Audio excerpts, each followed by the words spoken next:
yours. When your heart is shattered into a million pieces, when your mind is throbbing with sorrow and pain, when your soul is drowning in the depths of darkness, remember that Almighty Allah is near and He knows your difficulties, sees your fears and sees your tears. Allah will heal, Allah will restore and beautify your life with happiness and peace. The storm will pass. Remember who is in control of the ship called life, and He will provide calm to your ocean. I now, for the moment you've all been waiting for, I now call upon Sister Naadira Chhipa, who is the author of Ink of Inspiration, Soothe Your Soul, authority life coach and counselor, radio presenter of Ink of Inspiration on Radio Al Ansar, accelerated learning coach and counselor for children, and the winner of the Woman of Wonder Award. Alhamdulillah, Sister Naadira Chhipa will render us through the workshop, Toxic Relationships Exposed, and also during the session, inshallah, there will be some more lucky draws. Over to you, Sister Naadira.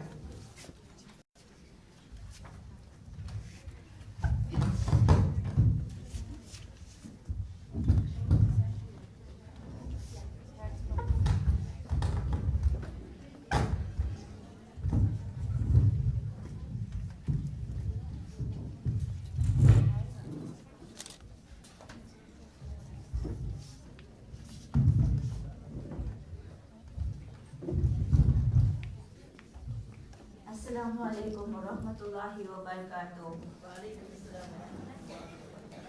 Jazakallah to each and every one of you for coming today to this beautiful workshop and for making this and filling this hall with such beauty. Every single sister here today is looking so beautiful, mashallah, like a bouquet. When I'm standing here and from this side, when I look at you, each and every sister, I feel like to hug each one of you and meet you, but I will do that, inshallah, after the workshop.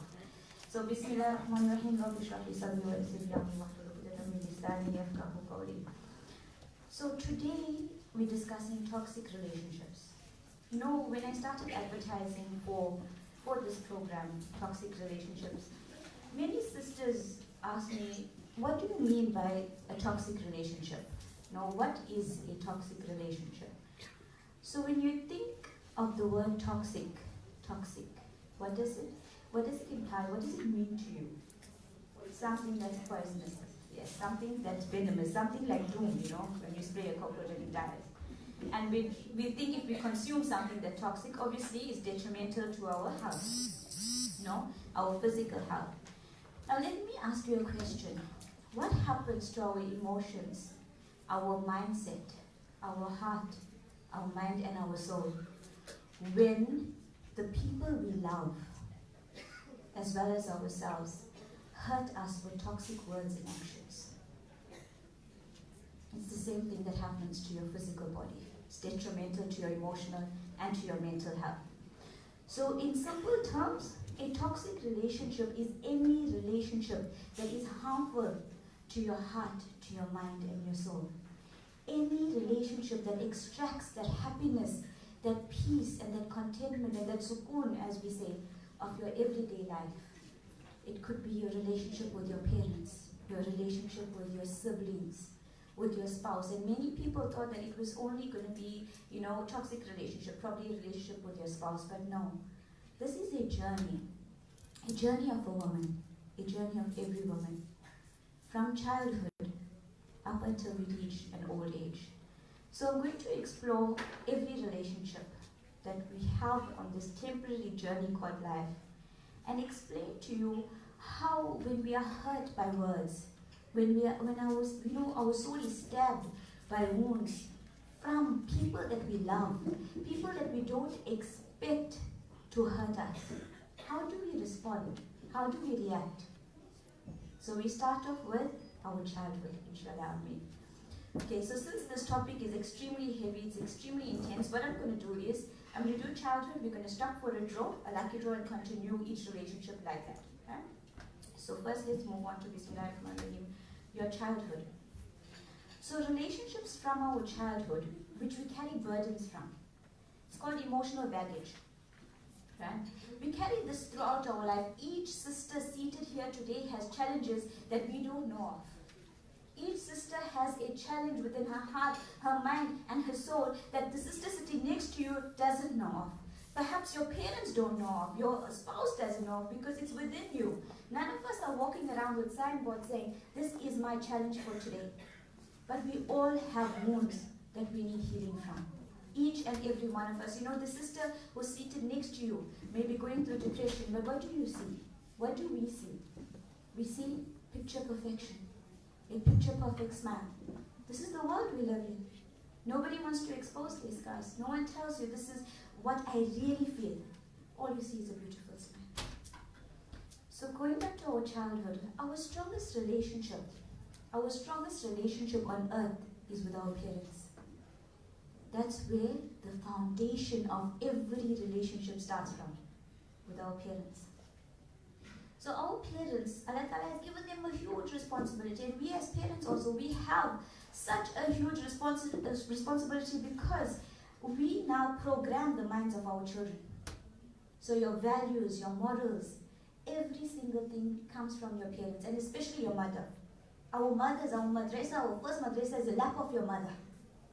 So how your mother behaves, how your father behaves, that becomes imprinted in your mind. This is the way life is. This is how I should behave towards others. This is how I should behave towards myself. So parents have a responsibility, and especially mothers, to bring up the ummah of the Prophet Muhammad sallallahu alaihi wasallam. That is our responsibility as mothers. So as mothers, our children are our amana. They're not from us. They're not from us, and they never be ours, such to own. But they are through us, and we are here to guide them. And normally we'd say, that's my son or that's my daughter. Alhamdulillah, we're so proud of our children. Every single ni'mat that they have, every single good quality and characteristic they have is from Allah Ta'ala, is not from us. It's through us. We guide them. So coming back to our parents and their position, when we were growing up, we were taught, and rightfully so, the utmost respect should be given to our parents. They are our key to Jannah and our access to Jannah, right? So our Jannah lies at the feet of your mother. This mother that gave birth to you with pain upon pain, she grew you up with sacrifice upon sacrifice she did to grow you up. You know, she sacrificed her well-being in order for you to be happy. What happens when the same mother is now toxic to your heart, your mind, and your soul? What happens when the mother who you embraced with unconditional love, who you respect and who you give the utmost respect to, is now the one that is trying to destroy your marriage? What happens when the Jannah is now responsible for your depression? This is happening. This is happening. There's a lot of women going through this, and there's a lot of men going through this as well.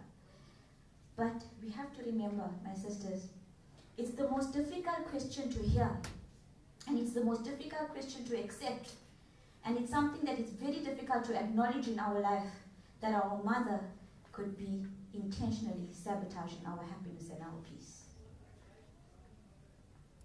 Now coming to your fathers, we all respect our fathers, and we know the key to Jannah lies under the feet. What if that father is controlling you, your every thought, your every fear since birth, right up until and after you get married? What happens when your siblings, your brothers and sisters, who you share a lifetime with, have now broken family ties? They're not on speaking terms with you. They can't forgive you for something that you have said, or you cannot forgive them for something they may have said. These are unbreakable family ties. These are your closest family ties. This is your family bond. This is the glue that sticks your heart, your mind, and your soul together in a place called home. And what is home? What is home? Home is where you are loved unconditionally. Home is where you are accepted for who you are. Home is somewhere that you find protection, you find shelter, and honestly, home is a place in your heart where you keep all your loved ones safe. And that home, when that home becomes filled with darkness, when that home becomes, a place where they're spewing venomous words at each other, where your parents are at each other's throat, every single day of your life, you witnessed while you were growing up that your mother and father did not love each other, but they hated each other, and that's how you grew up. What happens to you? You were raised in a toxic environment. It's passed on to you, and it will be passed on to your children, if not acknowledged, if not accepted. There are homes in which the mothers are being physically abused, fathers as well. There are homes in which children have to block out their ears in order not to hear what their mother or their father are spewing at each other, what words, what vulgar words are being said. And these children, my sisters, these children are going to be emulating, this is how I treat a woman. And this is how I treat my husband, my future husband. And this now transfers from generation to generation. Hence, we have so much of divorces. Hence, we have so much of negativity within marriages, which is destroying our homes, which is destroying our hearts, and is destroying our souls. And there's no happiness and peace and barakah anymore because we have not accepted or acknowledged that our past needs to be healed.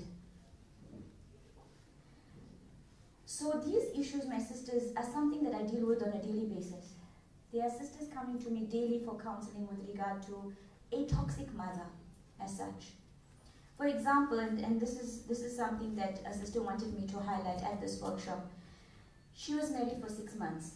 She was married for 6 months, and a young couple. She was happy with her husband, and in fact, they had such a beautiful wedding and a marriage itself. So after 6 months, she was divorced, and she came in for counseling. She says to me, I realized the true reason for my divorce. It wasn't him. It wasn't me. It wasn't his parents. It was my mother. Her mother is a widow. Her mother is a single parent. Yes, she brought her up with a lot of control. She needed to control her life at all times. She needed to be the one that found happiness in her daughter's life. So her husband was a really nice person, and as I said, they didn't have any problems. So she wanted me to highlight the fact that even though you may have a stable marriage, a happy home, but if the influence is coming from your mother, if your mother is saying that, you know what, your husband is not a good person, your home is not fancy enough, he cannot afford to actually take you on luxury holidays, and always making you feel guilty about going out, eating out with your husband, going on holidays with your husband because she was not included. And that mother sabotaged her relationship to such an extent where she felt that her husband was the villain in this relationship. Hence the row took place. And then only she realized, you know what, this was not me. This was not me. I had a happy home. It was shattered within seconds because of what my mommy said to me. That's how much of control mothers have over our emotions. So that control comes from Allah Ta'ala also. With that comes responsibility. Hence Jannah lies under the feet of your mother. Because the responsibility is huge. And as mothers, we need to keep this in mind. So when we are little, how to behave with others, how to represent ourselves to others is taught by who? It's taught by our parents. If at 5 years old, your mother kept saying, you're a naughty girl, you are clumsy, you know, she labeled you as a certain person. For the rest of your life, you're going to believe that because that's what mommy said. That's what my mind was programmed to think. I'm a naughty person. So for the rest of your life, that's what you believe, and that's how you perceive yourself. At 12 years old, if your father verbally abused you, you will remember that incident and those words for the rest of your life because it had been said by your father who you expected to love you unconditionally. If you are sabotaged by your siblings, if you are ignored by them and often feel ostracized by them where, you know, you're alienated, so they have a function, they invite certain people and not you, you will remember that function, you will remember the hurt and the pain that you felt for the rest of your life. Because it was done by who? By people that you love. People that you expected never to hurt you and never to cause you pain. Right? So this family unit that I was speaking about, this family unit, your parents, your siblings, that family unit. When we think of it, when we think and we go back to it, that was our foundation. That sets the tone of every single relationship that came afterwards. So when a child is born in a home of love, there's such a big difference. When a child is born in a home of love, where the parents love each other, you will see that child being so positive. You will see that child grow up to be an adult who's confident, who's positive in life, and who wants to achieve things and is motivated. But what about those children who were brought up in a home where there was abuse all the time? And they were brought up in survival mode. I need to survive this. I need to protect my mother. Or I need to take sides. You know, because obviously most of the time children would now want to protect their mother. That's instinct. Even if their mother is wrong, they want to still protect their mother. I mean, our relationship with our mother is when we actually conceive. That's when our relationship starts with our mother. And then we are touched with this umbilical cord. Sometimes, even when the child is 30, we forget to cut that umbilical cord. So how do we remedy this? How do we heal from it? So we've heard, yes, you do get mothers out there who control, who manipulate, who intentionally sabotage their children's life. So how do we now heal from this? You see, there is something called a confrontation which we should never do. This should be handled with the utmost respect, with the utmost love, with care and understanding, because those are our parents and we are answerable for it. Correct? So number one, we need to acknowledge, we need to accept that we were hurt. Sometimes we mask it off. We don't want to accept that our own parents or our own siblings could hurt us, could cause us so much of pain inside that we're actually bleeding inside. No one can see this. We're bleeding inside. And what happens? We bleed on those that did not even hurt us. I'm going to give you a few seconds to process that. When we bleed on those that did not even hurt us. So you were hurt in your past. You were hurt by your mother or your father. Now you're passing that on to your children. And they are going to be the ones to do the same behavior to their children, because we did not have the time to sit, to introspect, and to acknowledge it, and to now heal from this. We need to make that time. So acknowledge, accept that you were hurt. Accept that you are wounded inside. Accept that you need to now, come out and let it out, because honestly, baggage from our past, carrying on for lifetimes, for decades, for years and years and years, what happens? Physically, we feel sick. There's a pain in my chest. I've got anxiety. I've got depression. I feel like I'm sinking into this dark space and there's nobody that understands me. What is that? What is that, my sisters? It's unhealed wounds. It's wounds that you're carrying for so many years. It's wounds that are weighing you down and sinking you deeper and deeper. And who is seeing this? Your children are seeing this. Your grandchildren are seeing this. Your spouse is seeing this. And this is such a sad aspect of life where you're actually getting buried with these emotional baggage. And that's not what we want. This life is far too temporary for that.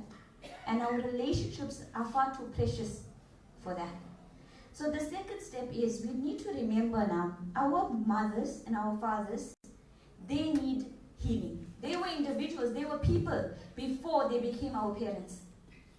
They had emotional baggage of their own. Perhaps someone in their life was toxic to them. Perhaps they had a controlling spouse. Perhaps they were in a loveless marriage for over 50 years. Hence, that pattern now flows. We need to become understanding towards our parents. Intentionally think about it. Your mother probably went through years of abuse of her own, which you do not know about. So you need to come from a place of love, from a place of understanding. You just don't go to your mother and confront her, you did this to me and you did this. No. That day, my sisters, when you confront someone who's been toxic to you, they will never accept that they hurt you. Whether it's your mother, your father, your spouse, your children, or your grandchildren. Someone that hurt you, well, if you're sitting, face to face and you're trying to make them understand, you hurt me by these words. No, but it was your fault. No, but if you didn't do this, I wouldn't have said that. Right? So, how much you would try to confront them, that is not going to happen. You have to change your understanding. Right? So the next one is emotional detox.